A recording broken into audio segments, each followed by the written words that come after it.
So post-production, the main objective is to composite or bring together all the sound and images in your storyboard order, or your script order, your film order, scene by scene.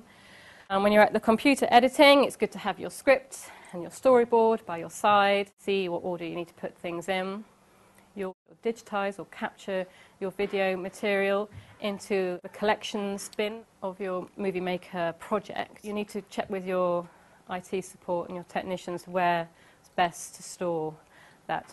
You need to sort of dedicate a folder on a large hard drive to where to keep all this material. It's best to sort of have one place, I would suggest, for all your video material to stay together. Cutting the footage, so sort of any moving image material that's unedited, is generally referred to as footage.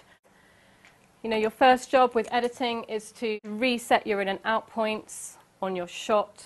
If shots are your vocabulary, then editing is your punctuation. It helps determine pace and rhythm, like with natural languages. You stick a comma in there, I give a pause or full stop, and I have a bigger breath, or I just don't put any of those in and I speak forever without any breathing at all.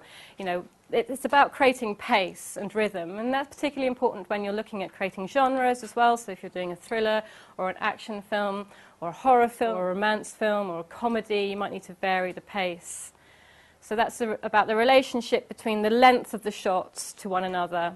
So if you've got lots of long takes, then that's going to slow the pace of your film down. So there's a process of trimming that goes on as you capture your shots, takes and shots. A shot is, for instance, on this example, medium shot, John walks to the sink, okay? I could do 3 or 4 different versions of that, because first time John trips over, second time somebody drops something off screen and makes a big loud noise. Third time, it's good. But with these cameras, it's really easy to delete your files as you go along. But if you've got a couple of takes of a shot that you think might be useful, sometimes you might have the beginning of one take that's useful, that's good, that you want to use, but the end goes a bit wobbly, your camera work sort of went off, or somebody sort of forgot their line. But the end of the second take is good. And if you need to put an insert shot in between those two, you could use the beginning of one take, cut away to somebody, lifting up a mug or something, and then use the end of the second take, and then you have a nice sequence that's using the best shots that you have. The best thing to do with editing is to go through and, start at the beginning and go through to the end, and do a rough kind of edit first of all. Do a first cut or a rough assembly, it's usually called, and then go back over it and sort of trim it and make the transitions between shots kind of work a little better.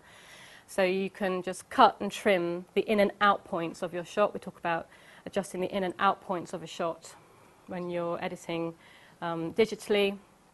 So you're adjusting the in and out points, you're trimming your shot, then you're laying it in sequence along the timeline. Then you can kind of go back over it and do, second or third cuts and fine-tune that as much as possible until it's sort of as smooth and as good as it can be.